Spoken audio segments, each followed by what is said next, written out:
गुरु नानक दी विचारधारा एक रेवोल्यूशनरी विचारधारा है जिसने बहुत बड़े परिवर्तन लैके आया और वो जोड़ा रेवोल्यूशन है लगातार जारी है। जे किसानी संघर्ष ना हुंदा ਤਾਂ ਹਿੰਦੁਸਤਾਨ ਦੇ ਲੋਕਾਂ ਨੂੰ ਪਤਾ ਲੱਗਣਾ ਸੀ ਕਿ ਕੌਣ ਐਗਰੀਕਲਚਰ ਮਿਨਿਸਟਰ ਹੈ। ਐਗਰੀਕਲਚਰ ਮਿਨਿਸਟਰ ਦੀ ਬਾਰੇ ਲੋਕਾਂ ਨੂੰ ਉਹਦੀ ਜਿਹੜੀ ਪਹਿਚਾਣ ਆ ਉਹ ਤਾਂ ਹੀ ਹੋਈ ਆ ਕਿ ਇਹ ਸੰਘਰਸ਼ ਚੱਲਿਆ। ਦੂਸਰਾ ਬੰਦਾ ਕੋਈ ਮੈਟਰ ਨਹੀਂ। ਤੁਸੀਂ ਕੈਬਨਿਟ ਦੀ ਗੱਲ ਕੀਤੀ, ਕੌਣ ਪੁੱਛਦਾ ਕੈਬਨਿਟ ਨੂੰ? ਕੈਬਨਿਟ ਦੇ ਵਿੱਚ ਕਿਸੇ ਦੀ ਕੋਈ ਦਲੀਲ ਹੁੰਦੀ ਆ ਆਪਣੀ? ਜੋ ਮੋਦੀ ਕਹਿੰਦਾ ਉਹਨੂੰ ਹਾਂ ਦੇ ਵਿੱਚ ਹਾਂ ਮਿਲਾਉਂਦੇ ਆ, ਇਦੋਂ ਵੱਧ ਉਹਨਾਂ ਦੀ ਕੋਈ ਔਕਾਤ ਨਹੀਂ। ਤੋ ਇਹੀ ਤਰਾਸਦੀ ਹੈ ਇਸ ਮੁਲਕ ਦੀ ਕਿ ਇਹ ਮੁਲਕ ਡਿਕਟੇਟਰਸ਼ਿਪ ਦੇ ਰਾਹੀਂ ਉਹਨਾਂ ਚਾਲਾਂ 'ਤੇ ਚੱਲ ਰਿਹਾ। ਜਿਸ ਕਿਸਮ ਦੀ ਡਿਕਟੇਟਰਸ਼ਿਪਸ ਹੁੰਦੀਆਂ, ਆਟੋਕ੍ਰੇਸੀਜ਼ ਹੁੰਦੀਆਂ, ਉਹਨਾਂ ਦੇ ਵਿੱਚ ਇੱਕੋ ਆਦਮੀ ਮੈਟਰ ਕਰਦਾ। ਤਾਂ ਇਸੇ ਕਿਸਮ ਦੀ ਸਿਚੁਏਸ਼ਨ ਅੱਜ ਆ। ਤੋ ਲੋਕ ਵਿਚਾਰੇ ਮਤਲਬ ਸਫਰ ਕਰ ਰਹੇ ਔਰ ਉਸ ਸਾਰੀ ਜਿਹੜੀ ਸਫਰਿੰਗ ਹੈ ਉਸ ਦਾ ਜੇ ਹਿਸਾਬ ਕਿਤਾਬ ਲੈ ਰਹੇ ਆ ਤਾਂ ਇਹ ਕਿਸਾਨ ਲੈ ਰਹੇ ਆ, ਕਿਹਨਾਂ ਕਦਰਾਂ ਕੀਮਤਾਂ 'ਤੇ ਲੈ ਰਹੇ ਆ, ਗੁਰੂ ਨਾਨਕ ਦੀ ਵਿਚਾਰਧਾਰਾ 'ਤੇ ਲੈ ਕੇ ਇਹ ਹਿਸਾਬ ਕਿਤਾਬ ਹੋ ਰਿਹਾ। ਇਹ ਜਿਹੜੀ ਇਕੱਲਾ ਦੇਖਣ ਨੂੰ ਭਾਵੇਂ ਕਿਸਾਨਾਂ ਦਾ ਸੰਘਰਸ਼, ਕਿਸਾਨਾਂ ਦਾ ਜਿਸ ਨੂੰ ਅੰਦੋਲਨ ਤੁਸੀਂ ਕਹਿੰਦੇ ਹੋ, ਇਹ ਕਿਸਾਨਾਂ ਦਾ ਅੰਦੋਲਨ ਨਹੀਂ, ਇਸ ਤੋਂ ਵੱਧ ਕੇ ਬਹੁਤ ਵੱਡੀ ਗੱਲ ਹੈ। ਇਸ ਤੋਂ ਉੱਪਰ ਉੱਠ ਕੇ ਬਹੁਤ ਵੱਡੀ ਗੱਲ ਆ। ਇਹਦੀਆਂ ਬੜੀਆਂ ਡੀਪ ਰੈਪਰਕਸ਼ਨਸ ਹੈਗੀਆਂ। ਜੇ ਅੱਜ ਕਿਸਾਨ ਨਾ ਖੜੇ ਹੁੰਦੇ, ਹਿੰਦੁਸਤਾਨ ਦੇ ਵਿੱਚ ਇਸ ਆਦਮੀ ਨੇ ਸਾਰੇ ਇੰਸਟੀਟਿਊਸ਼ਨ ਖਤਮ ਕਰ ਦਿੱਤੇ। 2010 ਜਨਵਰੀ ਨੂੰ ਆਰਟੀਕਲ ਲਿਖਿਆ ਸੀ ਜਿਸ ਦੇ ਵਿੱਚ ਮੈਂ ਕਲੀਅਰਲੀ ਇਹ ਗੱਲ ਲਿਖੀ ਸੀ ਕਿ ਜਿਹੜਾ ਇਹ ਸੰਘਰਸ਼ ਹੈ ਇਹ ਖਤਮ ਹੋਣ ਵਾਲਾ ਨਹੀਂ, ਇਹ ਜਿੱਤ ਕੇ ਹੀ ਮੁੱਕੇਗਾ। ਉਹ ਤੁਹਾਡੀ ਤਾਂ ਲੀਡਰਸ਼ਿਪ, ਗੁਰੂ ਗ੍ਰੰਥ ਸਾਹਿਬ ਤੁਹਾਡਾ ਲੀਡਰ ਆ, ਤੁਹਾਨੂੰ ਕਿਹੜੇ ਲੀਡਰ ਦੀ ਜ਼ਰੂਰਤ ਆ? ਜਿਹੜੇ ਲੀਡਰ ਦੋ ਟੁਕੜਿਆਂ ਪਿੱਛੇ ਵਿਕਦੇ ਆ ਉਹਨਾਂ ਦੀ ਤੁਹਾਨੂੰ ਜ਼ਰੂਰਤ ਆ? ਉਹ ਤੁਹਾਡੇ ਲੀਡਰ ਆ। ਤੁਹਾਡਾ ਲੀਡਰ ਜਿਉਂਦਾ ਜਾਗਦਾ ਗੁਰੂ ਬੈਠਾ, ਉਹਨੂੰ ਜੁਰਿਸਟਿਕ ਪਰਸਨ ਦਾ ਸਟੇਟਸ ਆ।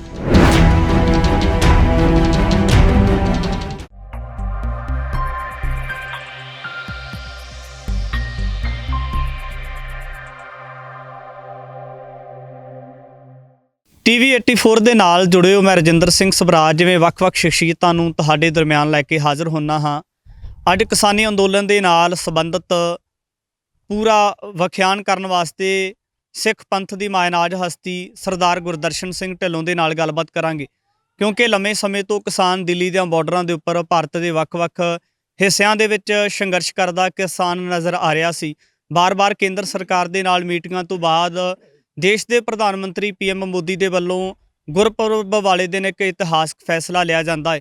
ਇਸ ਫੈਸਲੇ ਨੂੰ ਵੱਖ-ਵੱਖ ਜਿਹੜੀਆਂ ਸ਼ਖਸੀਅਤਾਂ ਨੇ ਆਪਣੇ ਹਿਸਾਬ ਦੇ ਨਾਲ ਦੇਖ ਰਹੀਆਂ ਨੇ, ਪਰ ਡਾਕਟਰ ਸਾਹਿਬ ਇਸ ਫੈਸਲੇ ਨੂੰ ਕਿਵੇਂ ਲੈਂਦੇ ਨੇ ਉਹਨਾਂ ਦੇ ਨਾਲ ਗੱਲਬਾਤ ਕਰਾਂਗੇ। ਸਭ ਤੋਂ ਪਹਿਲਾਂ ਸਵਾਗਤ ਹੈ ਜੀ। ਵਾਹਿਗੁਰੂ ਜੀ ਕਾ ਖਾਲਸਾ। ਵਾਹਿਗੁਰੂ ਜੀ ਕਾ ਖਾਲਸਾ, ਵਾਹਿਗੁਰੂ ਜੀ ਕੀ ਫਤਿਹ। TV 84 ਦੇ ਸਰੋਤਿਆਂ ਨੂੰ ਸਤਿਕਾਰ ਸਹਿਤ ਫਤਿਹ ਅਰਜ਼ ਕਰ ਰਿਹਾ ਜੀ। ਡਾਕਟਰ ਸਾਹਿਬ ਜੇ ਗੱਲ ਕਰੀਏ ਤਾਂ ਲੰਮੇ ਸਮੇਂ ਤੋਂ ਗੱਲ ਕੀਤੀ ਹੈ, ਅੰਦੋਲਨ ਚੱਲ ਰਿਹਾ ਸੀ, ਕੇਂਦਰ ਸਰਕਾਰ ਦੇ ਨਾਲ ਮੀਟਿੰਗਾਂ ਹੁੰਦੀਆਂ ਸੀ, ਪਰ ਜੇ ਸਮੇਂ ਦੇਖਿਆ ਜਾਵੇ ਜਿਹੜੇ BJP ਦੇ ਆਗੂ ਸੀ ਉਹ ਵੀ ਇੱਕ ਵੱਖ-ਵੱਖ ਤਰ੍ਹਾਂ ਦੇ ਨਾਲ ਕਿਸਾਨੀ ਅੰਦੋਲਨ ਦੇ ਉੱਪਰ ਟਿੱਪਣੀਆਂ ਕਰਦੇ ਸੀ, ਕਿਸਾਨਾਂ ਨੂੰ ਅੱਤਵਾਦੀ, ਵੱਖਵਾਦੀ ਕਹਿੰਦੇ ਸੀ। ਗੋਦੀ ਮੀਡੀਆ ਵੀ ਆਪਣੇ ਤਰੀਕੇ ਦੇ ਨਾਲ ਜਿਹੜਾ ਸੀ ਕਿਸਾਨਾਂ ਦੇ ਉੱਪਰ ਨਿਸ਼ਾਨੇ ਸੇਧਦਾ ਸੀ। ਪਰ ਇਸ ਸਮੇਂ PM ਮੋਦੀ ਦੇ ਵੱਲੋਂ ਫੈਸਲੇ ਨੂੰ ਕਿਵੇਂ ਦੇਖਿਆ ਜਾਵੇ ਤੁਹਾਡੇ ਨਜ਼ਰੀਏ ਤੋਂ? ਦੇਖੋ, ਇਹ ਇੱਕ ਸੰਘਰਸ਼ ਹੈ ਔਰ ਸੰਘਰਸ਼ ਹੈ ਗੁਰੂ ਨਾਨਕ ਦੀ ਵਿਚਾਰਧਾਰਾ ਦੇ ਉੱਤੇ। ਗੁਰੂ ਨਾਨਕ ਦੀ ਵਿਚਾਰਧਾਰਾ ਇੱਕ ਰੈਵੋਲੂਸ਼ਨਰੀ ਵਿਚਾਰਧਾਰਾ ਹੈ ਜਿਸ ਨੇ ਬਹੁਤ ਬੜੇ ਪਰਿਵਰਤਨ ਲੈ ਕੇ ਆਇਆ ਔਰ ਉਹ ਜਿਹੜਾ ਰੈਵੋਲੂਸ਼ਨ ਆ ਲਗਾਤਾਰ ਜਾਰੀ ਆ, ਕਿਉਂਕਿ ਉਸ ਕਿਸੇ ਸਿਧਾਂਤ 'ਤੇ ਖੜਾ, ਕਿਸੇ ਹਿਊਮਨ ਪਰਸਨੈਲਿਟੀ 'ਤੇ ਨਹੀਂ ਖੜਾ, ਕਿਸੇ ਸਿਧਾਂਤ 'ਤੇ ਖੜਾ। ਔਰ ਸਿਧਾਂਤ ਜਿਹੜਾ ਬੜਾ ਪ੍ਰਬਲ ਆ, ਬੜਾ ਸਟਰੋਂਗ ਆ, ਬੜਾ ਇਫੈਕਟਿਵ ਆ ਔਰ ਬੜਾ ਲੋਕਾਂ ਦੇ ਪ੍ਰਤੀ ਹੈ। ਲੋਕਾਂ ਨੂੰ ਮਤਲਬ ਉਹ ਐਡਰੈਸ ਕਰ ਰਿਹਾ ਲੋਕਾਂ ਦੀਆਂ ਪ੍ਰੋਬਲਮਸ ਨੂੰ। ਤਾਂ ਜਦੋਂ ਕਦੇ ਵੀ ਕੋਈ ਪ੍ਰੋਬਲਮ ਆਏਗੀ ਇਨਸਾਨਾਂ ਦੇ ਉੱਤੇ, ਲਤੜੇ ਹੋਏ ਸਮਾਜ ਦੇ ਉੱਤੇ, ਪਿਛੜੇ ਹੋਏ ਸਮਾਜ ਦੇ ਉੱਤੇ ਜਿਨ੍ਹਾਂ 'ਤੇ ਅਤਿਆਚਾਰ ਹੋ ਰਿਹਾ, ਤਾਂ ਉਹ ਸੰਘਰਸ਼ ਲਗਾਤਾਰ ਚੱਲਦਾ ਹੀ ਰਹੇਗਾ। ਉਹ ਜ਼ੁਲਮੋ ਸਿਤਮ ਦੇ ਖਿਲਾਫ ਹਮੇਸ਼ਾ ਖੜਾ ਰਹੇਗਾ ਔਰ ਹਾਂ ਦਾ ਨਾਰਾ ਮਾਰੇਗਾ ਉਹਨਾਂ ਦੇ ਹੱਕ ਵਿੱਚ ਜਿਹੜੇ ਵਿਚਾਰੇ ਗਰੀਬ ਆ, ਜਿਨ੍ਹਾਂ ਨਾਲ ਧੱਕਾ ਹੋ ਰਿਹਾ, ਜਿਨ੍ਹਾਂ ਨੂੰ ਪਰੇਸ਼ਾਨ ਕੀਤਾ ਜਾ ਰਿਹਾ ਜਾਣ ਬੁੱਝ ਕੇ ਪੋਲੀਟੀਕਲੀ। ਤੋ ਅੱਜ ਜਿਹੜਾ ਸਾਰਾ ਕਿਸਾਨ ਆ ਔਰ ਮਜ਼ਦੂਰ ਆ ਵਿਚਾਰਿਆ ਔਰ ਜਿਹੜਾ ਲਤੜਿਆ ਹੋਇਆ ਸਮਾਜ ਆ ਉਸ ਦੇ ਨਾਲ ਲਗਾਤਾਰ ਇੱਕ ਮਤਲਬ ਧੱਕੇ ਹੋ ਰਹੇ ਆ, ਉਹਨਾਂ ਨਾਲ ਬੜੀਆਂ ਬੇਰਹਿਮੀਆਂ ਹੋ ਰਹੀਆਂ। ਤੋ ਉਸ ਦੇ ਖਿਲਾਫ ਇੱਕ ਬਹੁਤ ਬੜਾ ਸੰਘਰਸ਼ ਹੈ ਗੁਰੂ ਨਾਨਕ ਦੀ ਵਿਚਾਰਧਾਰਾ ਦੇ ਉੱਤੇ ਸਿਰਜਿਆ ਹੋਇਆ।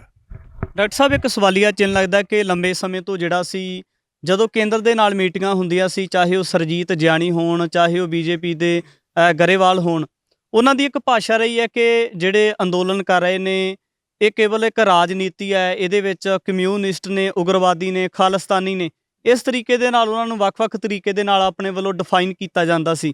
ਪਰ ਹੁਣ ਕੀ ਸਮਝਿਆ ਜਾਵੇ, PM ਮੋਦੀ ਦੇ ਵੱਲੋਂ ਇੰਨਾ ਵੱਡਾ ਇੱਕ ਇਤਿਹਾਸਕ ਫੈਸਲਾ ਲੈਣਾ, ਪਰ ਉਹ ਵੀ ਇੱਕ ਵਿਸ਼ੇਸ਼ ਦਿਨ ਦੇ ਉੱਪਰ ਗੁਰਪੁਰਬ ਦੇ ਸਮੇਂ ਦੇ ਦਰਮਿਆਨ ਇਸ ਤਰ੍ਹਾਂ ਦੇ ਫੈਸਲੇ ਨੂੰ ਅਚਾਨਕ ਲੈ ਲੈਣਾ, ਨਾ ਉਹਦੇ ਵਿੱਚ ਇੱਕ ਆਪਣੀ ਜਿਹੜੀ ਕੈਬਨਿਟ ਆ, BJP ਦੀ ਕੈਬਨਿਟ ਆ ਜਾਂ ਕੇਂਦਰ ਦੀ ਕੈਬਨਿਟ, ਉਹਦੇ ਨਾਲ ਕੋਈ ਮੀਟਿੰਗ ਨਾ ਹੋਣਾ, ਫਿਰ ਕਿਵੇਂ ਦੇਖਿਆ ਜਾਵੇ, ਕਿਹੜਾ ਨਜ਼ਰੀਆ ਲਿਆ ਜਾਵੇ?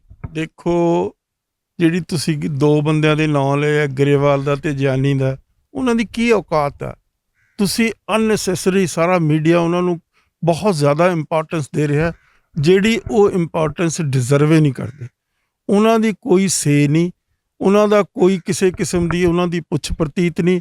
ਉਹ ਖਾਮ-ਖਾ ਮਤਲਬ ਅੱਗੇ ਆ ਕੇ ਇਸ ਕਿਸਮ ਦੀਆਂ ਸਟੇਟਮੈਂਟਾਂ, ਇਸ ਕਿਸਮ ਦੀ ਪੋਜੀਸ਼ਨ ਲੈਂਦੇ ਆ, ਜਿਹਦੇ ਨਾਲ ਮਤਲਬ ਜਿਹੜਾ ਮੀਡੀਆ ਉਹ ਪ੍ਰਵੋਕ ਹੋ ਕੇ ਉਹਨਾਂ ਨੂੰ ਉਛਾਲਦਾ। ਤੋ ਉਹਨਾਂ ਨੂੰ ਤਾਂ ਉਸ ਦਾ ਬੈਨੀਫਿਟ ਮਿਲ ਰਿਹਾ, ਜਿੱਥੇ ਕਿ ਉਹਨਾਂ ਦੀ ਕੋਈ ਔਕਾਤ ਹੀ ਨਹੀਂ, ਕੋਈ ਉਹਨਾਂ ਦੀ ਸੇ ਨਹੀਂ, ਕੋਈ ਉਹਨਾਂ ਦੀ ਪੁੱਛ ਪ੍ਰਤੀਤ ਹੀ ਨਹੀਂ ਹੈ। ਤੋ ਇਸ ਕਰਕੇ ਮੈਂ ਨਹੀਂ ਸਮਝਦਾ ਵੀ ਉਹਨਾਂ ਦਾ ਨਾਂ ਵੀ ਲੈਣਾ ਠੀਕ ਹੈ। ਤੋ ਉਹ ਮਤਲਬ ਉਹ ਤੁਹਾਨੂੰ ਮਤਲਬ ਬੇਫੂਲ ਕਰ ਰਹੇ ਆ ਮੀਡੀਆ ਨੂੰ, ਔਰ ਉਹਨਾਂ ਦੀ ਕੋਈ ਔਕਾਤ ਨਹੀਂ। ਕੌਣ ਪੁੱਛਦਾ ਗਰੇਵਾਲ ਨੂੰ, ਕੌਣ ਪੁੱਛਦਾ ਜਿਆਨੀ ਨੂੰ, ਕੌਣ ਪੁੱਛਦਾ ਹੋਰ ਮਿਨਿਸਟਰ ਨੂੰ? ਹਿੰਦੁਸਤਾਨ ਦੀ ਅੱਜ ਦੀ ਜਿਹੜਾ ਸੈਟਅਪ ਹੈ, ਪੋਲੀਟੀਕਲ ਸੈਟਅਪ, ਉਹਦੇ 'ਚ ਇੱਕੋ ਆਦਮੀ ਹੈ ਜਿਹੜਾ ਮੈਟਰ ਕਰਦਾ, ਉਹ ਨਰਿੰਦਰ ਮੋਦੀ ਹੈ। ਦੂਸਰਾ ਬੰਦਾ ਕੋਈ ਮੈਟਰ ਨਹੀਂ। ਤੁਸੀਂ ਕੈਬਨਿਟ ਦੀ ਗੱਲ ਕੀਤੀ, ਕੌਣ ਪੁੱਛਦਾ ਕੈਬਨਿਟ ਨੂੰ? ਕੈਬਨਿਟ ਦੇ ਵਿੱਚ ਕਿਸੇ ਦੀ ਕੋਈ ਦਲੀਲ ਹੁੰਦੀ ਹੈ ਆਪਣੀ? ਜੋ ਮੋਦੀ ਕਹਿੰਦਾ ਉਹਨੂੰ ਹਾਂ ਦੇ ਵਿੱਚ ਹਾਂ ਮਿਲਾਉਂਦੇ ਆ, ਇਦੋਂ ਵੱਧ ਉਹਨਾਂ ਦੀ ਕੋਈ ਔਕਾਤ ਨਹੀਂ। ਜੇ ਫਰਜ਼ ਕਰੋ, ਮੈਂ ਤੁਹਾਨੂੰ ਇੱਕ ਸਵਾਲ ਕਰਦਾ, ਖਾਸ ਤੌਰ 'ਤੇ ਤੁਹਾਡੇ ਰਾਹੀਂ ਤੁਹਾਡੇ ਮੀਡੀਆ ਨੂੰ ਸਾਰੇ ਨੂੰ ਸਵਾਲ ਕਰਦਾ, ਜੇ ਕਿਸਾਨੀ ਸੰਘਰਸ਼ ਨਾ ਹੁੰਦਾ ਤਾਂ ਹਿੰਦੁਸਤਾਨ ਦੇ ਲੋਕਾਂ ਨੂੰ ਪਤਾ ਲੱਗਣਾ ਸੀ ਕਿ ਕੌਣ ਐਗਰੀਕਲਚਰ ਮਿਨਿਸਟਰ ਹੈ। ਐਗਰੀਕਲਚਰ ਮਿਨਿਸਟਰ ਦੀ ਬਾਰੇ ਲੋਕਾਂ ਨੂੰ ਉਹਦੀ ਜਿਹੜੀ ਪਹਿਚਾਣ ਆ ਉਹ ਤਾਂ ਹੀ ਹੋਈ ਆ ਕਿ ਇਹ ਸੰਘਰਸ਼ ਚੱਲਿਆ, ਔਰ ਉਸ ਸੰਘਰਸ਼ ਦੇ ਵਿੱਚ ਮੋਦੀ ਨੇ ਉਹਨੂੰ ਇੱਕ ਮੋਹਰਾ ਬਣਾ ਕੇ ਅੱਗੇ ਖੜਾ ਕਰ ਦਿੱਤਾ, ਜਦ ਕਿ ਉਹਦੀ ਕੋਈ ਪੁੱਛ ਪ੍ਰਤੀਤ ਨਹੀਂ, ਨਾ ਉਹਦੀ ਕੋਈ ਸਲਾਹ ਲੈਂਦਾ, ਨਾ ਉਹਨੂੰ ਪੁੱਛਿਆ ਜਾਂਦਾ, ਨਾ ਉਸ ਨੂੰ ਕੋਈ ਇਜਾਜ਼ਤ ਆ ਕਿ ਉਹ ਇੱਕ ਸਟੈਪ ਵੀ ਇੱਧਰ ਉੱਧਰ ਲੈ ਲਵੇ। ਹੁਣ ਉਹ ਕਿਸ ਕਿਸਮ ਦਾ ਆਦਮੀ ਆ ਜਿਹੜਾ ਉਹ ਪਿੰਕੀ ਕੈਟ ਦੇ ਨਾਲ ਖਾਣਾ ਖਾਂਦਾ? ਕਿਸ ਕਿਸਮ ਦੀ ਉਹਦੀ ਔਕਾਤ ਆ? ਕੈਬਨਿਟ ਰੈਂਕ ਦਾ ਮਿਨਿਸਟਰ ਹੋਵੇ ਐਡੇ ਬੜੇ ਮੁਲਕ ਦਾ, ਉਹ ਪਿੰਕੀ ਕੈਟ ਨਾਲ, ਤੇ ਇੱਕ ਉਹ ਜਿਹੜਾ ਨਿਹੰਗ ਹੈਗਾ ਮਨਜੀਤ ਸਿੰਘ, ਜਿਸ ਦੇ ਉੱਤੇ ਕਿੰਨੇ ਕਿਸਮ ਦੇ ਕੇਸ ਆ, 10 ਪਤਾ ਨਹੀਂ ਕਿੰਨੇ 20 ਕਿਲੋ ਡਰੱਗ ਉਸ ਤੋਂ ਫੜੀ ਗਈ, ਉਸ ਦੇ ਉੱਤੇ ਕੇਸ ਰਜਿਸਟਰ ਹੋਇਆ ਹੋਇਆ, ਉਸ ਦੇ ਨਾਲ ਖਾਣਾ ਖਾ ਰਿਹਾ। ਤੋ ਉਸ ਬੰਦਿਆਂ ਬਾਰੇ ਮਤਲਬ ਖਾਮ-ਖਾ ਮੀਡੀਆ, ਮਤਲਬ ਮੈਂ ਹੈਰਾਨ ਆ ਕਿ ਉਹਨਾਂ ਨੂੰ ਕੋਈ ਗੱਲ ਦੀ ਪਹਿਚਾਣ ਹੀ ਨਹੀਂ। ਐਕਚੁਅਲ ਪ੍ਰੈਕਟਿਸ ਇਸ ਕੰਟਰੀ ਨੂੰ ਇੱਕੋ ਹੀ ਆਦਮੀ ਐਡਮਿਨਿਸਟਰ ਕਰ ਰਿਹਾ, ਇੱਕੋ ਆਦਮੀ ਦੀ ਸਲਾਹ, ਥੋੜ੍ਹੀ ਬਹੁਤੀ ਜਿਹੜੀ ਉਹਨੂੰ ਸਲਾਹ ਦੇ ਸਕਦਾ ਉਹ ਅਮਿਤ ਸ਼ਾਹ ਦੇ ਸਕਦਾ, ਉਹ ਵੀ ਉਹਦੇ ਕਹੇ ਤੋਂ, ਉਹਦੇ ਕਹੇ ਤੋਂ ਜੋ ਚਾਹੁੰਦਾ ਉਹੀ ਉਹ ਗੱਲ ਕਹੇਗਾ। ਵਰਨਾ ਕਿਸੇ ਚੀਫ ਮਿਨਿਸਟਰ ਦੀ, ਜਿਹੜੇ BJP ਦੇ ਚੀਫ ਮਿਨਿਸਟਰ, ਉਹਨਾਂ ਦੀ ਕੋਈ ਔਕਾਤ ਆ, ਨਾ ਕਿਸੇ ਮਿਨਿਸਟਰ ਦੀ ਕੋਈ ਔਕਾਤ ਆ, ਨਾ ਕਿਸੇ ਹੋਰ ਸਲਾਹਕਾਰ ਦੀ ਕੋਈ ਔਕਾਤ ਆ। ਤੋ ਇਹੀ ਤਰਾਸਦੀ ਹੈ ਇਸ ਮੁਲਕ ਦੀ ਕਿ ਇਹ ਮੁਲਕ ਡਿਕਟੇਟਰਸ਼ਿਪ ਦੇ ਰਾਹੀਂ ਉਹਨਾਂ ਚਾਲਾਂ 'ਤੇ ਚੱਲ ਰਿਹਾ। ਜਿਸ ਕਿਸਮ ਦੀ ਡਿਕਟੇਟਰਸ਼ਿਪਸ ਹੁੰਦੀਆਂ, ਆਟੋਕ੍ਰੇਸੀਜ਼ ਹੁੰਦੀਆਂ, ਉਹਨਾਂ ਦੇ ਵਿੱਚ ਇੱਕੋ ਆਦਮੀ ਮੈਟਰ ਕਰਦਾ। ਤੋ ਇਸੇ ਕਿਸਮ ਦੀ ਸਿਚੁਏਸ਼ਨ ਅੱਜ ਆ। ਤੋ ਤੁਸੀਂ ਤਾਂ ਹੁਣ ਇਹ ਗੱਲ ਕਰਦੇ ਹੋ, ਕਿਸਾਨੀ ਸੰਘਰਸ਼ ਦੀ ਗੱਲ ਕਰਦੇ ਹੋ, ਜਿਹਦੀਆਂ ਬੜੀਆਂ ਹਰ ਕਿਸਮ ਦੀਆਂ ਓਵਰਟੋਨਸ ਹੈਗੀਆਂ। ਉਸ ਤੋਂ ਪਹਿਲਾਂ ਕਿਸ ਤਰੀਕੇ ਦੇ ਨਾਲ ਇਸ ਨੇ ਜਿਹੜਾ ਸਾਰਾ ਮਤਲਬ ਸਾਡਾ ਜਿੰਨਾ ਵੀ ਕਰੰਸੀ ਸੀ ਉਸ ਨੂੰ ਡੀਮੋਨੀਟਾਈਜ਼ ਕੀਤਾ, ਕਿਸ ਬੰਦੇ ਦੀ ਸਲਾਹ ਲਈ? ਰਾਤ ਨੂੰ ਮੈਨੂੰ ਯਾਦ ਆ 8:45 ਵਜੇ TV ਦੇ ਉੱਤੇ ਆ ਕੇ ਕਹਿਤਾ ਕਿ 85% ਇਸ ਕੰਟਰੀ ਦੀ ਕਰੰਸੀ ਆ ਜਿਹੜੀ ਮੈਂ ਡੀਮੋਨੀਟਾਈਜ਼ ਕਰ ਦਿੱਤੀ। ਕਿਸੇ ਦੀ ਸਲਾਹ ਲਈ, ਕਿਸੇ ਨੂੰ ਪਹਿਲਾਂ ਦੱਸਿਆ ਗਿਆ, ਕੌਣ ਬੰਦਾ ਵਿਚਾਰਾ ਐਡੇ ਬੜੇ ਮੁਲਕ ਦੇ ਵਿੱਚ ਟਰੈਵਲ ਕਰ ਰਿਹਾ, ਬੰਬੇ ਤੋਂ ਆ ਰਿਹਾ, ਕੈਲਕਟਾ ਤੋਂ ਆ ਰਿਹਾ, ਸਾਊਥ ਇੰਡੀਆ ਤੋਂ ਆ ਰਿਹਾ, ਉਹ ਵਿਚਾਰਾ ਅੱਧ ਵਿਚਾਲੇ ਆ, ਉਸ ਦਾ ਤੁਸੀਂ ਸਾਰਾ ਪੈਸਾ ਡੀਮੋਨੀਟਾਈਜ਼ ਕਰ ਦਿੱਤਾ। ਉਹ ਸਟੇਸ਼ਨ 'ਤੇ ਉਤਰ ਕੇ ਕਿਸੇ ਬੱਸ ਫੜੇਗਾ, ਕੋਈ ਟੈਕਸੀ ਲਏਗਾ, ਕੋਈ ਹੋਰ ਕਨਵੀਨਸ ਲਏਗਾ, ਕਿੱਥੋਂ ਲਏਗਾ ਉਹ? ਇਸੇ ਤਰੀਕੇ ਨਾਲ ਸਾਰਾ ਲਾਕਡਾਊਨ ਕਰਤਾ ਐਡਾ ਬੜਾ ਮੁਲਕ। ਸੜਕਾਂ ਦੇ ਉੱਤੇ ਅਰਬਾਂ ਖਰਬਾਂ ਕਰੋੜਾਂ ਰੁਪਇਆਂ ਦੀਆਂ ਪ੍ਰਾਪਰਟੀਆਂ ਬਰਬਾਦ ਹੋ ਗਈਆਂ। ਔਰ ਉਹ ਵਿਚਾਰੇ ਜਿਹੜੇ ਟਰੱਕ ਡਰਾਈਵਰ ਸੀ, ਟਰੱਕਾਂ ਦੇ ਉੱਤੇ ਆ ਰਹੇ ਆ, ਰਾਤ ਨੂੰ ਅਨਾਉਂਸ ਕਰ ਰਿਹਾ ਕਿ ਅੱਜ 12 ਵਜੇ 10 ਵਜੇ ਅਨਾਉਂਸਮੈਂਟ ਹੋ ਰਹੀ ਹੈ, 12 ਵਜੇ ਲੋਕਡਾਊਨ ਹੋ ਗਿਆ। ਤਾਂ ਉਹ ਟਰੱਕ ਭਰੇ ਵੇ, ਮਤਲਬ ਉੱਥੇ ਜਾ ਕੇ ਲੋਕ ਜਿਹੜੇ ਟਰੱਕ ਡਰਾਈਵਰ ਸੀ ਉਹ ਵਿਚਾਰੇ ਭੁੱਖੇ ਮਰ ਗਏ। ਉਹ ਲੋਕਾਂ ਨੇ ਉਹਨਾਂ ਦੇ ਟਰੱਕਾਂ ਦੇ ਟਾਇਰ ਵੀ ਜਾ ਕੇ ਮਤਲਬ ਖੋਲ ਕੇ ਵੇਚ ਦਿੱਤੇ। ਤਾਂ ਇਸ ਕਿਸਮ ਦੀਆਂ ਬੇਹੂਦਾ ਕਿਸਮ ਦੇ ਡਿਸੀਜਨਸ ਬਗੈਰ ਸੋਚੇ, ਬਗੈਰ ਸਮਝੇ, ਬਗੈਰ ਡਿਸਕਸ ਕੀਤੇ, ਬਗੈਰ ਉਸ ਦੀ ਗਹਿਰਾਈ ਤੱਕ ਜਾਏ, ਤਾਂ ਇਹ ਤਾਂ ਇੱਕ ਉਹੀ ਆਦਮੀ ਕਰ ਸਕਦਾ ਨਾ ਜਿਸ ਕਿਸਮ ਦੇ ਕਈ ਡਿਕਟੇਟਰਾਂ ਨੇ ਇਸ ਕਿਸਮ ਦੀਆਂ ਗੱਲਾਂ ਕੀਤੀਆਂ ਦੁਨੀਆ ਦੇ ਇਤਿਹਾਸ 'ਚ, ਔਰ ਦੁਨੀਆ ਨੂੰ ਬਰਬਾਦ ਕੀਤਾ। ਤਾਂ ਇਹ ਬਰਬਾਦੀ ਦੇ ਅਸਾਰ ਆ ਇਸ ਆਦਮੀ ਦੀ, ਜਿਹੜੀ ਵਿਮਸ ਐਂਡ ਫੈਲਸੀਜ਼ ਇਹਨੂੰ ਅੰਗਰੇਜ਼ੀ 'ਚ ਕਹਿੰਦੇ ਆ, ਉਸ ਦੇ ਮੁਤਾਬਕ ਇਹ ਆਪਣੇ ਡਿਸੀਜਨ ਲੈਂਦਾ, ਔਰ ਡਿਸੀਜਨ ਨੂੰ ਅੱਗੇ ਜਾ ਕੇ ਨਾ ਉਸ ਦੇ ਬਾਰੇ ਸੋਚਦਾ ਵੀ ਇਹਦੀਆਂ ਕੀ ਰਿਪਰਕਸ਼ਨਸ ਹੋਣਗੇ, ਕੀ ਇਹਦੇ ਫਾਇਦੇ ਹੋਣਗੇ, ਕੀ ਇਹਦੇ ਨੁਕਸਾਨ ਹੋਣਗੇ। ਤਾਂ ਲੋਕ ਵਿਚਾਰੇ ਮਤਲਬ ਸਫਰ ਕਰ ਰਹੇ, ਔਰ ਉਸ ਸਾਰੀ ਜਿਹੜੀ ਸਫਰਿੰਗ ਹੈ ਉਸ ਦਾ ਜੇ ਹਿਸਾਬ ਕਿਤਾਬ ਲੈ ਰਹੇ ਆ ਤਾਂ ਇਹ ਕਿਸਾਨ ਲੈ ਰਹੇ ਆ, ਕਿਹਨਾਂ ਕਦਰਾਂ ਕੀਮਤਾਂ 'ਤੇ ਲੈ ਰਹੇ ਆ, ਗੁਰੂ ਨਾਨਕ ਦੀ ਵਿਚਾਰਧਾਰਾ 'ਤੇ ਲੈ ਕੇ ਇਹ ਹਿਸਾਬ ਕਿਤਾਬ ਹੋ ਰਿਹਾ। ਇਹ ਇੱਕ ਬਹੁਤ ਵੱਡਾ ਹਿੰਦੁਸਤਾਨ ਦੀ ਡੈਮੋਕ੍ਰੇਸੀ ਨੂੰ, ਲੋਕਤੰਤਰ ਨੂੰ ਬਹੁਤ ਵੱਡਾ ਖਤਰਾ ਇਸ ਆਦਮੀ ਤੋਂ। ਇਹ ਜਿਹੜੀ ਇਕੱਲਾ ਦੇਖਣ ਨੂੰ ਭਾਵੇਂ ਇਹ ਕਿਸਾਨਾਂ ਦਾ ਸੰਘਰਸ਼, ਕਿਸਾਨਾਂ ਦਾ ਜਿਸ ਨੂੰ ਅੰਦੋਲਨ ਤੁਸੀਂ ਕਹਿੰਦੇ ਹੋ, ਇਹ ਕਿਸਾਨਾਂ ਦਾ ਅੰਦੋਲਨ ਨਹੀਂ, ਇਸ ਤੋਂ ਵੱਧ ਕੇ ਬਹੁਤ ਵੱਡੀ ਗੱਲ ਹੈ, ਇਸ ਤੋਂ ਉੱਪਰ ਉੱਠ ਕੇ ਬਹੁਤ ਵੱਡੀ ਗੱਲ ਆ। ਇਹਦੀਆਂ ਬੜੀਆਂ ਡੀਪਰ ਰੈਪਰਕਸ਼ਨਸ ਹੈਗੀਆਂ। ਜੇ ਅੱਜ ਕਿਸਾਨ ਨਾ ਖੜੇ ਹੁੰਦੇ, ਹਿੰਦੁਸਤਾਨ ਦੇ ਵਿੱਚ ਇਸ ਆਦਮੀ ਨੇ ਸਾਰੇ ਇੰਸਟੀਟਿਊਸ਼ਨ ਖਤਮ ਕਰ ਦਿੱਤੇ, ਕਿਸੇ ਇੰਸਟੀਟਿਊਸ਼ਨ ਦੀ ਕੋਈ ਔਕਾਤ ਹੀ ਨਹੀਂ ਰਹਿਣ ਦਿੱਤੀ। ਸੁਪਰੀਮ ਕੋਰਟ ਖਤਮ ਕਰ ਦਿੱਤਾ, ਜੁਡੀਸ਼ਰੀ ਜਿਹੜੀ ਆ ਉਹ ਖਤਮ ਕਰ ਦਿੱਤੀ। ਕਿਸ ਤਰੀਕੇ ਨਾਲ ਚੀਫ ਜਸਟਿਸ ਇਸ ਮੁਲਕ ਦਾ, ਉਸ ਨੂੰ ਦੂਸਰੇ ਦਿਨ ਲਿਜਾ ਕੇ ਤੁਸੀਂ, ਔਰ ਉਹਦੇ ਤੇ ਚਾਰਜਿਸ ਆ, ਮਤਲਬ ਕਿਸੇ ਔਰਤ ਨੂੰ ਦੇ ਨਾਲ ਬਦਫੈਲੀ ਕਰਨ ਦੇ ਉਹਦੇ ਤੇ ਸੀਰੀਅਸ ਚਾਰਜਿਸ ਆ, ਅਗਲੇ ਦਿਨ ਤੁਸੀਂ ਉਸ ਨੂੰ ਰਾਜ ਸਭਾ ਦਾ ਮੈਂਬਰ ਬਣਾਉਂਦੇ ਹੋ। ਤਾਂ ਕੋਈ ਵੀ ਇੰਸਟੀਟਿਊਸ਼ਨ ਦੀ ਔਕਾਤ ਨਹੀਂ ਕਿ ਆਪਣੀਆਂ ਅਸੂਲਾਂ ਦੇ ਉੱਤੇ, ਆਪਣੀਆਂ ਰੂਲਸ ਐਂਡ ਰੈਗੂਲੇਸ਼ਨਸ ਦੇ ਉੱਤੇ ਲੈ ਕੇ ਕੋਈ ਫੈਸਲਾ ਕਰ ਲਏ। ਸਾਰੇ ਇਹਦੇ ਕੰਨੀ ਦੇਖਦੇ ਆ।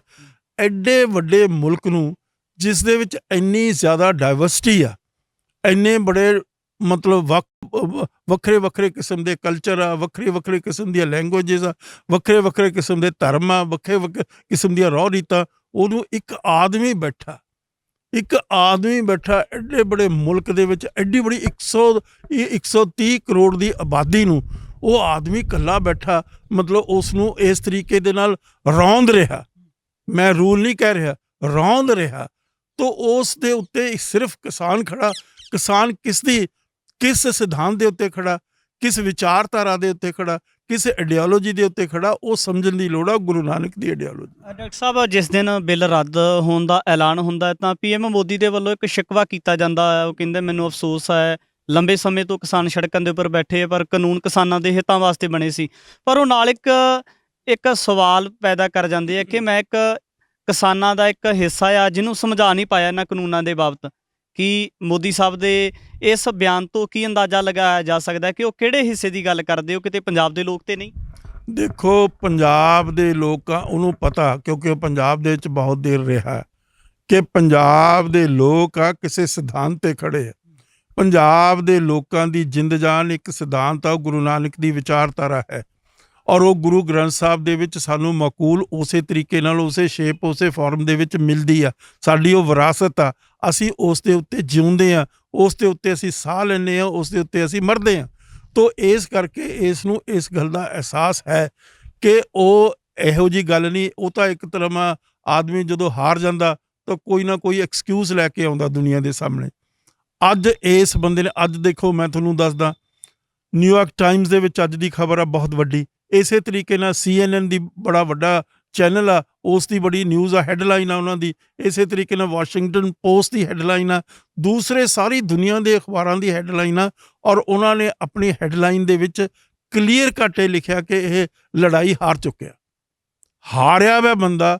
ਇਸ ਕਿਸਮ ਦੀਆਂ ਬੇਬੁਨਿਆਦ ਮਤਲਬ ਜਿਹਦੀ ਕੋਈ ਤੁਕ ਨਾ ਹੋਵੇ, ਬੇਤੁਕੀਆਂ ਗੱਲਾਂ ਕਰਦਾ। ਇਹ ਬੇਤੁਕੀ ਗੱਲ ਹੈ, ਇਹ ਬੇਬੁਨਿਆਦ ਗੱਲ ਆ, ਜਿਸ ਦਾ ਹੁਣ ਇਹ ਕਿਸੇ ਕਿਸਮ ਦਾ ਕੀ ਤੂੰ ਕਿਸਾਨਾਂ ਨੂੰ ਸਮਝਾ ਲੇਗਾ? ਅੱਜ ਦਾ ਕਿਸਾਨ ਪੜ੍ਹਿਆ ਲਿਖਿਆ ਕਿਸਾਨ ਆ, ਕਿਸਾਨ ਨੂੰ ਬਹੁਤ ਸਮਝ ਆ, ਕਿਸਾਨ ਨੂੰ ਬਹੁਤ ਸੂਝ ਹੈ, ਕਿਸਾਨ ਦੇ ਕੋਲ ਬਹੁਤ ਸਾਰੇ ਇਸ ਕਿਸਮ ਦੀ ਇੰਟਿਊਸ਼ਨ ਹੁੰਦੀ ਆ ਕਿ ਉਹ ਦੇਖ ਲੈਂਦਾ ਅੱਜ ਮੀਂਹ ਪਏਗਾ, ਜੇ ਅੱਜ ਮੀਂਹ ਪਏਗਾ ਕਿੰਨਾ ਮੀਂਹ ਪਏਗਾ, ਕਿਸ ਕਿਸਮ ਦੇ ਨਾਲ ਮੈਂ ਬੀਜ ਬੋਣਾ, ਕਿਸ ਕਿਸਮ ਦੇ ਨਾਲ ਮੈਂ ਇਰੀਗੇਸ਼ਨ ਕਰਨੀ ਆ, ਕਦੋਂ ਮੈਂ ਆਪਣੀਆਂ ਫਸਲਾਂ ਕੱਟਣੀਆਂ। ਕਿਸਾਨ ਨੂੰ ਪ੍ਰਮਾਤਮਾ ਨੇ, ਗੁਰੂ ਨੇ ਇਸ ਕਿਸਮ ਦੀ ਰਹਿਮਤ ਦਿੱਤੀ ਹੈ ਕਿ ਉਸ ਦੇ ਕੋਲ ਇੰਟਿਊਸ਼ਨ ਹੁੰਦੀ ਹੈ। ਇੰਟਿਊਸ਼ਨ ਦਾ ਮਤਲਬ ਹੁੰਦਾ ਕਿਸੇ ਰੱਬੀ ਸ਼ਕਤੀ ਦੇ ਨਾਲ, ਪ੍ਰਮਾਤਮਾ ਦੀ ਮਤਲਬ ਸੂਝ-ਬੂਝ ਦੇ ਨਾਲ ਤੁਸੀਂ ਗੱਲ ਨੂੰ ਪਹਿਚਾਨ ਲੈਣਾ।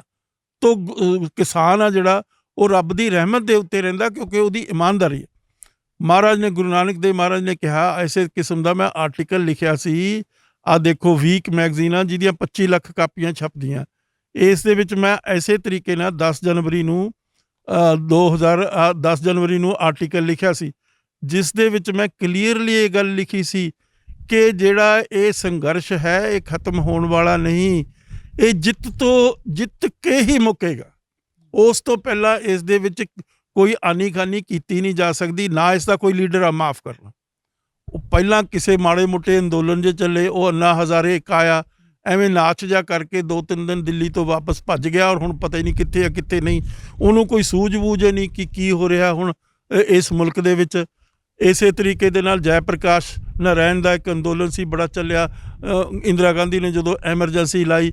ਪਰ ਇਹ ਜਿਹੜਾ ਅੰਦੋਲਨ ਹੈ, ਇਹ ਸੰਘਰਸ਼ ਹੈ, ਇਹ ਲਗਾਤਾਰ ਚੱਲਦਾ ਰਹੇਗਾ, ਇਸ ਦੇ ਵਿੱਚ ਬ੍ਰੇਕ ਨਹੀਂ ਆਏਗੀ, ਔਰ ਇਸ ਦੇ ਵਿੱਚ ਕੋਈ ਆਨੀ-ਕਾਨੀ ਕੀਤੀ ਨਹੀਂ ਜਾ ਸਕਦੀ ਕਿਉਂਕਿ ਇੱਕ ਵਿਚਾਰਧਾਰਾ ਗੁਰੂ ਦੀ, ਉਸ ਨੇ ਬਾਬਰ ਦੇ ਖਿਲਾਫ ਸੰਘਰਸ਼ ਛੇੜ ਦਿੱਤਾ। ਕਿੱਡੀ ਵੱਡੀ ਗੱਲ ਆ। ਮੈਂ ਤੁਹਾਨੂੰ ਹੁਣ ਦੱਸਣਾ ਚਾਹੁੰਦਾ ਤੁਹਾਡੀ ਸਿੱਖਾਂ ਨੂੰ ਖਾਸ ਤੌਰ ਦੇ ਉੱਤੇ, ਗਵਾਲੀਅਰ ਦੇ ਕਿਲੇ ਦੇ ਵਿੱਚ ਜਹਾਂਗੀਰ ਜਿਹੜਾ ਐਡਾ ਬੜਾ ਤਾਕਤਵਰ ਬਾਦਸ਼ਾਹ ਸੀ ਇਸ ਮੁਲਕ ਦਾ, ਗੁਰੂ ਹਰਗੋਬਿੰਦ ਸਾਹਿਬ ਨੂੰ ਉਸ ਦੇ ਵਿੱਚ ਕੈਦ ਕਰ ਦਿੱਤਾ ਕਿਉਂਕਿ ਵਿਚਾਰਧਾਰਕ ਟਕਰਾਓ ਹੈ, ਸਿੱਖਾਂ ਦੀ ਆਈਡੀਓਲੋਜੀ ਦਾ ਟਕਰਾਓ ਆ ਮੁਗਲ ਸਟੇਟ ਦੇ ਨਾਲ। ਤਾਂ ਉੱਥੇ ਕੀ ਹੋ ਰਿਹਾ, ਉੱਥੇ ਮਹਾਰਾਜ ਅੰਦਰ ਕੈਦ ਦੇ ਵਿੱਚ ਆ। ਗਵਾਲੀਅਰ ਪੰਜਾਬ ਤੋਂ ਕਿੰਨੀ ਦੂਰ ਆ, ਔਰ ਕਿੰਨੀਆਂ ਮੁਸ਼ਕਿਲਾਂ ਮੁਸ਼ੱਕਤਾਂ ਉਹਨਾਂ ਲੋਕਾਂ ਨੂੰ ਆਈਆਂ ਹੋਣਗੀਆਂ। ਇੱਥੋਂ ਲੋਕਾਂ ਦੇ ਜੱਥੇ ਜਾਂਦੇ ਆ ਪੰਜਾਬ ਦੇ ਵਿੱਚੋਂ, ਨਤਮਸਤਕ ਹੁੰਦੇ ਆ ਉਹਨਾਂ ਦੀ ਦੀਵਾਰਾਂ ਦੇ ਉੱਤੇ, ਉਸ ਦੀਵਾਰਾਂ ਦੇ ਉੱਤੇ ਸਿਰਫ ਆਪਣਾ ਜੋੜ ਕੇ ਖੜੇ ਹੁੰਦੇ ਆ ਕਿ ਤੂੰ ਸਾਡਾ ਜਿਹੜਾ ਮਹਾਰਾਜਾ ਹੈ ਉਸ ਨੂੰ ਤੂੰ ਕੈਦ ਕੀਤਾ। ਸਿੱਖਾਂ ਦਾ ਗੁਰੂ ਨਹੀਂ ਹੈ, ਸਿੱਖਾਂ ਦਾ ਮਹਾਰਾਜਾ, ਸੱਚਾ ਪਾਤਸ਼ਾਹ ਅਸੀਂ ਕਹਿੰਦੇ ਹਾਂ ਗੁਰੂ ਨੂੰ। ਗੁਰੂ ਨਾਨਕ ਨੂੰ ਅਸੀਂ ਇਸੇ ਕਰ ਐਡਰੈਸ ਕਰਦੇ ਹਾਂ, ਯਾਦ ਕਰਦੇ, ਸੱਚਾ ਪਾਤਸ਼ਾਹ ਤੇਰੀ ਰਹਿਮਤ ਆ। ਸਾਡਾ ਜਿਹੜਾ ਕਿੰਗ ਹੈ, ਸਾਡਾ ਜਿਹੜਾ ਬਾਦਸ਼ਾਹ ਹੈ ਉਹ ਗੁਰੂ ਹੈ। ਇਸੇ ਤੇ ਤੂੰ ਸਾਡੇ ਬਾਦਸ਼ਾਹ ਨੂੰ ਕੈਦ ਕਰ ਲਿਆ, ਇਸ ਨੂੰ ਤੈਨੂੰ ਛੱਡਣਾ ਪਏਗਾ। ਲਗਾਤਾਰ ਉਹ ਸੰਘਰਸ਼ ਚੱਲਦਾ, ਅਖੀਰ ਦੇ ਉੱਤੇ ਆ ਕੇ ਮਜਬੂਰ ਹੋ ਕੇ ਉਹ ਜਿਹੜਾ ਜਹਾਂਗੀਰ ਬਾਦਸ਼ਾਹ, ਜਿਹੜਾ ਇਤਨਾ ਤਾਕਤਵਰ ਬਾਦਸ਼ਾਹ ਜਿਹਦੇ ਕੋਲ ਹਰ ਕਿਸਮ ਦੀਆਂ ਤਾਕਤਾਂ, ਉਸ ਦੀ ਤਾਂ ਕੋਈ ਪੁੱਛ ਗਿੱਛ ਹੋ ਹੀ ਨਹੀਂ ਸਕਦੀ। ਕੋਈ ਮੀਡੀਆ ਉਸ ਵੇਲੇ, ਕੋਈ ਮੀਡੀਆ ਨਹੀਂ, ਕੋਈ ਗੱਲ ਉਹਨੂੰ ਕਿੰਤੂ ਪਰੰਤੂ ਉਸ ਦੀ ਗੱਲ ਦੇ ਉੱਤੇ ਕਰ ਹੀ ਨਹੀਂ ਸਕਦਾ। ਪਰ ਸਿੱਖਾਂ ਦੀ ਧਾਰਮਿਕ ਮਾਨਸਿਕਤਾ ਨੇ ਉਸ ਨੂੰ ਤੋੜ ਦਿੱਤਾ, ਉਸ ਦੀ ਮਾਨਸਿਕਤਾ ਵਿਗਾੜ ਦਿੱਤੀ, ਔਰ ਮਜਬੂਰ ਹੋ ਕੇ ਉਸ ਨੂੰ ਗੁਰੂ ਮਹਾਰਾਜ ਨੂੰ ਕਿਹਾ ਵੀ ਤੁਸੀਂ ਜਾਓ ਬਾਹਰ। ਲੇਕਿਨ ਮਹਾਰਾਜ ਨੇ ਕੀ ਕਿਹਾ, ਨਹੀਂ, ਜਿਹੜੇ ਹੋਰ ਨਿਰਦੋਸ਼ ਲੋਕਾਂ ਨੂੰ ਤੂੰ ਕੈਦ ਕੀਤਾ ਗਵਾਲੀਅਰ ਦੇ ਵਿੱਚ, ਉਹ ਮੇਰੇ ਤੋਂ ਪਹਿਲਾਂ ਆਜ਼ਾਦ ਹੋਣਗੇ, ਉਸ ਤੋਂ ਬਾਅਦ ਮੈਂ ਬਾਹਰ ਜਾਵਾਂਗਾ। ਇਹ ਜਿਹੜਾ ਸਾਡਾ ਮਤਲਬ ਦਿਨ ਨਿਕਲਿਆ ਨਾ, ਬੰਦੀ ਛੋੜ ਦਿਵਸ ਆ ਇਹ। ਦੀਵਾਲੀ ਤਾਂ ਇੱਕ ਸੀਜ਼ਨਲ ਫੈਸਟੀਵਲ ਹੁੰਦੇ ਆ, ਉਸ ਦਿਨ ਮਹਾਰਾਜ ਆਏ ਆ ਬਾਹਰ। ਤੋ ਅੱਜ ਦਾ ਜਿਹੜਾ ਸੰਘਰਸ਼ ਆ ਇਹ ਤਾਂ ਬਹੁਤ ਵੱਡਾ, ਸਾਡੀ ਬਹੁਤ ਆਬਾਦੀ ਆ। ਉਦੋਂ ਕਿੰਨੀ ਕੁ ਆਬਾਦੀ ਹੋਏਗੀ ਸਿੱਖਾਂ ਦੀ? ਮੇਰਾ ਨਹੀਂ ਖਿਆਲ ਵੀ ਲੱਖਾਂ 'ਚ ਹੋਏਗੀ, ਹਜ਼ਾਰਾਂ 'ਚ ਹੀ ਹੋਏਗੀ। ਮੇਰੇ ਕੋਲ ਕੋਈ ਇਸ ਕਿਸਮ ਦੇ ਮਤਲਬ ਮੀਡੀਆ ਨਹੀਂ ਜਿਸ ਦੇ ਰਾਹੀਂ ਮੈਂ ਕਹਿ ਸਕਾਂ ਵੀ ਇੰਨੀ ਕੁ ਆਬਾਦੀ ਸੀ।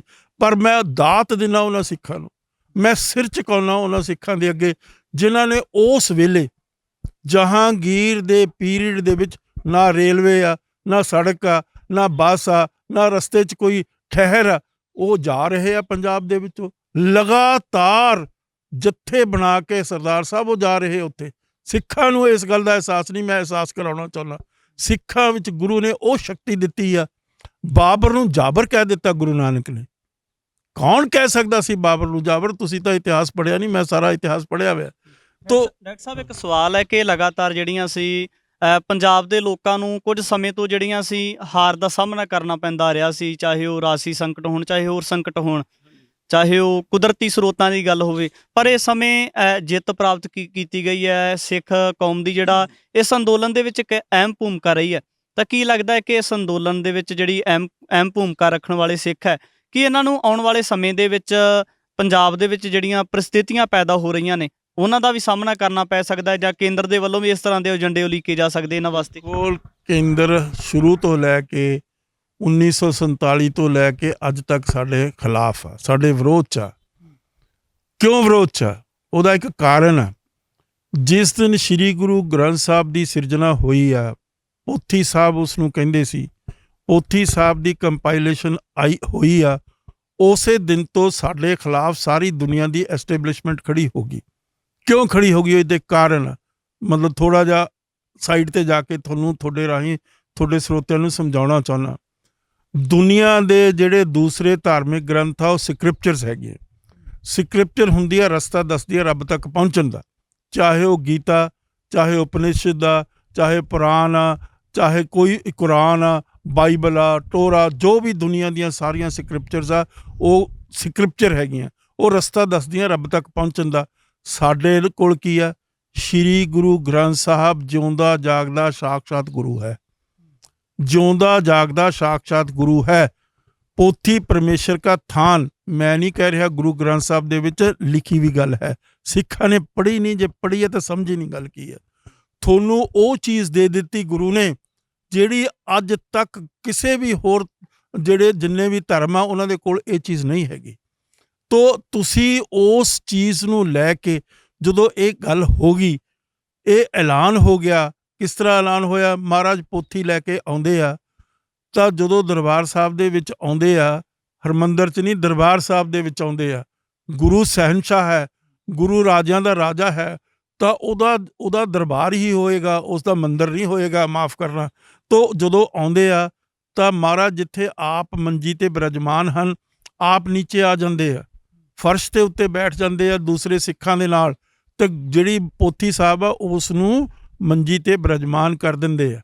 ਤੋ ਕੋਈ ਦੁਨੀਆ ਦੀ ਅੱਜ ਕੱਲ੍ਹ ਕੋਈ ਵੀ ਸਕ੍ਰਿਪਚਰ, ਸਾਰੇ ਦੁਨੀਆ ਦੇ ਸਪਿਰਚੁਅਲ ਇਤਿਹਾਸ ਦੇ ਵਿੱਚ ਕੋਈ ਧਾਰਮਿਕ ਗ੍ਰੰਥ ਨੂੰ ਪ੍ਰੋਫਿਟ ਦੇ ਸਾਹਮਣੇ ਉਹ ਸਥਾਨ ਨਹੀਂ।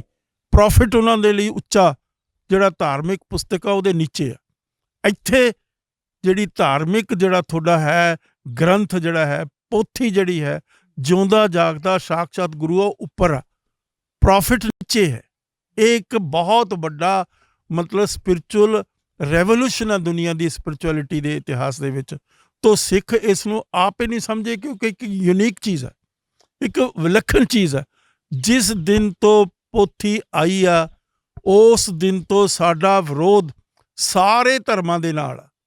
ਕ੍ਰਿਸਚੈਨਿਟੀ ਦੇ ਨਾਲ ਵੀ ਆ, ਇਸਲਾਮ ਦੇ ਨਾਲ ਵੀ ਆ, ਹਿੰਦੂਇਜ਼ਮ ਦੇ ਨਾਲ ਵੀ ਆ, ਜਿਊਜ਼ ਦੇ ਨਾਲ ਵੀ ਆ, ਸਾਰਿਆਂ ਧਰਮਾਂ ਦੇ ਨਾਲ ਸਾਡੇ ਸਾਰੇ ਖਿਲਾਫ ਆ। ਔਰ ਅੰਗਰੇਜ਼ਾਂ ਨੇ ਅੱਡੀ ਚੋਟੀ ਦਾ ਜ਼ੋਰ ਲਾਇਆ ਵੀ ਸਿੱਖੀ ਨੂੰ ਅਸੀਂ ਖਤਮ ਕਰ ਦਈਏ।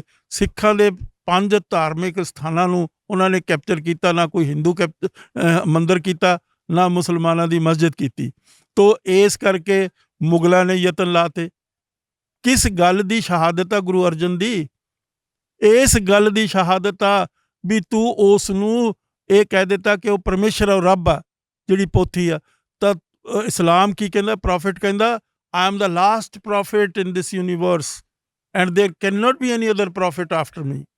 ਜੋ ਹੋਏਗਾ ਉਸ ਨੂੰ ਖਤਮ ਕਰ ਦਿੱਤਾ ਜਾਏਗਾ, ਕਤਲ ਕਰ ਦਿੱਤਾ ਜਾਏਗਾ। ਪਰ ਗੁਰੂ ਚੈਲੰਜ ਕਰ ਰਿਹਾ ਉਸ ਗੱਲ। ਗੁਰੂ ਕਹਿ ਰਿਹਾ ਮੇਰੇ ਕੋਲ ਵੀ ਸਪਿਰਚੁਅਲਿਟੀ ਹੈ, ਹੋਰ ਵੀ ਬੜੇ ਸਪਿਰਚੁਅਲ ਆਦਮੀ ਹੁਣ ਵੀ ਹੈ, ਉਸ ਤੋਂ ਬਾਅਦ ਵੀ ਹੋਣਗੇ। ਸਰ, ਮੀਰੀ ਪੀਰੀ ਦੇ ਸਿਧਾਂਤ ਦੀ ਗੱਲ ਚੱਲਦੀ ਹੈ ਸਿੱਖਾਂ ਦੇ ਵਿੱਚ। ਅੱਜ ਉਹ ਮੀਰੀ ਪੀਰੀ ਦਾ ਜਿਹੜਾ ਸਿਧਾਂਤ ਸੀ ਅਲੋਪ ਹੋ ਗਿਆ।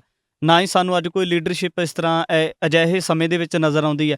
ਕੀ ਲੱਗਦਾ ਕਿ ਕਿਸਾਨੀ ਅੰਦੋਲਨ ਦੇ ਉੱਪਰ ਪੰਜਾਬ ਦੇ ਲੋਕਾਂ ਨੂੰ, ਭਾਰਤ ਦੇ ਲੋਕਾਂ ਨੂੰ, ਪੂਰੀ ਆਵਾਮ ਨੂੰ ਇੱਕ ਬਹੁਤ ਵੱਡੀ ਉਮੀਦ ਹੈ? ਤਾਂ ਕੀ ਲੱਗਦਾ ਹੈ ਕਿ ਇਹਦੇ ਵਿੱਚੋਂ ਕੋਈ ਨਾ ਕੋਈ ਸੁਚੱਜੀ ਲੀਡਰਸ਼ਿਪ ਨਿਕਲ ਕੇ ਪੰਜਾਬ ਦੀ ਅਗਵਾਈ ਕਰ ਸਕਦੀ ਹੈ?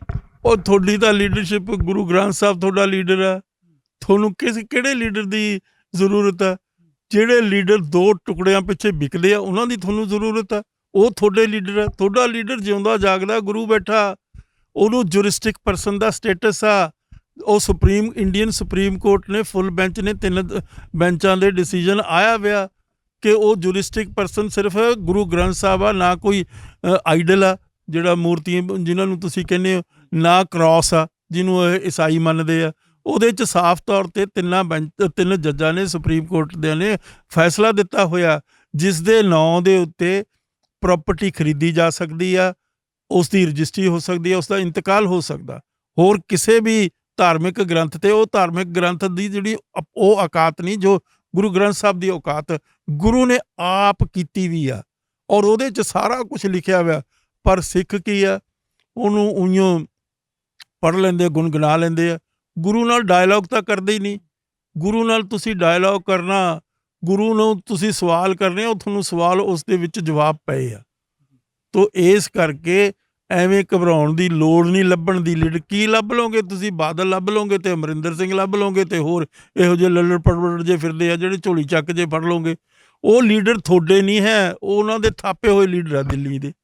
ਕਿੰਨੇ ਮਰਜ਼ੀ ਕਹਿ ਰਹੋ ਕਿਹੜਾ ਕੌਣ ਸੀ, ਆ ਦਰਬਾਰਾ ਸਿੰਘ ਕੌਣ ਸੀ, ਆ ਬੇਅੰਤ ਸਿੰਘ ਕੌਣ ਸੀ, ਆ ਅਮਰਿੰਦਰ ਸਿੰਘ ਕੌਣ ਸੀ, ਉੱਧਰ ਨੂੰ ਦੇਖਦਾ ਨਿਕਲਿਆ ਨਾ ਵਿੱਚੋਂ, ਨਿਕਲਿਆ ਕਿ ਮਤਲਬ ਬੁੱਕਰ ਦੇ ਵਿੱਚੋਂ ਸੱਪ ਨਿਕਲਿਆ। ਹੁਣ ਜੇ ਕਹਿੰਦਾ ਬੀਜੇਪੀ ਨਾਲ ਮੇਰੀ ਤਾਂ ਸਾਂਝ, ਤੇਰੀ ਅੱਜ ਦੀ ਸਾਂਝ ਥੋੜ੍ਹਾ, ਤੇਰੀ ਤਾਂ ਸਾਂਝ 4.5 ਸਾਲ ਦੀ ਆ ਪਹਿਲਾਂ ਤੋਂ। ਇਸੇ ਤਰੀਕੇ ਦੇ ਨਾਲ ਤੁਸੀਂ ਕਹਿੰਦਾ ਵੀ ਬਾਦਲ ਦੇ ਨਾਲ ਮੈਂ ਕਰ ਲੂੰਗਾ ਸਮਝੌਤਾ, ਉਹ ਤੇਰਾ ਪਹਿਲਾਂ ਹੀ ਸਮਝੌਤਾ ਹੋਇਆ ਹੋਇਆ। ਤੋ ਇਸ ਕਰਕੇ ਐਵੇਂ ਨਾ ਲੱਭਦੇ ਫਿਰ ਕੋਈ ਲੀਡਰ ਲੱਭਣ ਦੀ ਲੋੜ ਨਹੀਂ ਤੁਹਾਨੂੰ। ਜਿੰਨੇ ਲੀਡਰ ਲੱਭੋਗੇ ਉਹ ਸਾਰੇ ਝੂਠੇ ਔਰ ਉਹ ਸਾਰੇ ਲਾਲਚੀ, ਸਾਰੇ ਸਵਾਰਥੀ, ਸਾਰੇ ਪਰਿਵਾਰਵਾਦੀ ਹੋਣਗੇ। ਪੀਐਮ ਮੋਦੀ ਦੇ ਆਏ ਹੋਏ ਫੈਸਲੇ ਦੇ ਬਾਬਤ ਗੱਲਬਾਤ ਕੀਤੀ ਹੈ। ਸਿੱਖ ਪੰਥ ਦੇ ਮਹਾਨ ਵਿਦਵਾਨ ਸਰਦਾਰ ਗੁਰਦਰਸ਼ਨ ਸਿੰਘ ਢਿੱਲੋਂ ਦੇ ਨਾਲ ਉਹਨਾਂ ਨੇ ਆਪਣਾ ਨਜ਼ਰੀਆ ਦੱਸਿਆ ਕਿ ਕਿਸ ਤਰੀਕੇ ਦੇ ਨਾਲ ਪੰਜਾਬ ਦੇ ਮੁੱਦਿਆਂ ਨੂੰ ਹੱਲ ਕੀਤਾ ਜਾ ਸਕਦਾ ਹੈ, ਕਿਸ ਤਰ੍ਹਾਂ ਕਿਸਾਨੀ ਬਿੱਲ ਹੈ ਜਿਹੜੇ ਇਹ ਰੱਦ ਹੋਣ ਤੋਂ ਬਾਅਦ ਜਿਹੜੇ ਪੰਜਾਬ ਦੇ ਲੋਕ ਹੈ, ਜਿਸ ਗੁਰੂ ਦੀ ਅਗਵਾਈ ਦੇ ਵਿੱਚ ਪੂਰੀ ਦੁਨੀਆ ਚੱਲਦੀ ਹੈ, ਉਸੇ ਅਗਵਾਈ ਦੇ ਵਿੱਚ ਸ੍ਰੀ ਗੁਰੂ ਗ੍ਰੰਥ ਸਾਹਿਬ ਮਹਾਰਾਜ ਜੀ ਦੀ ਬਾਣੀ ਦੀ ਅਗਵਾਈ ਦੇ ਵਿੱਚ ਵੀ ਪੰਜਾਬ ਦੇ ਲੋਕਾਂ ਨੂੰ, ਭਾਰਤ ਦੇ ਲੋਕਾਂ ਨੂੰ ਚੱਲਣ ਦੀ ਲੋੜ ਹੈ। ਆਉਣ ਵਾਲੇ ਸਮੇਂ ਦੇ ਵਿੱਚ ਇਸ ਤਰ੍ਹਾਂ ਦੀਆਂ ਤਮਾਮ ਸ਼ਖਸੀਅਤਾਂ ਨੂੰ ਲੈ ਕੇ ਹਾਜ਼ਰ ਹੋਵਾਂਗਾ। ਫਤਿਹ ਦੀ ਸਾਂਝ ਪਾਓ ਆਖੋ। ਵਾਹਿਗੁਰੂ ਜੀ ਕਾ ਖਾਲਸਾ, ਵਾਹਿਗੁਰੂ ਜੀ ਕੀ ਫਤਿਹ।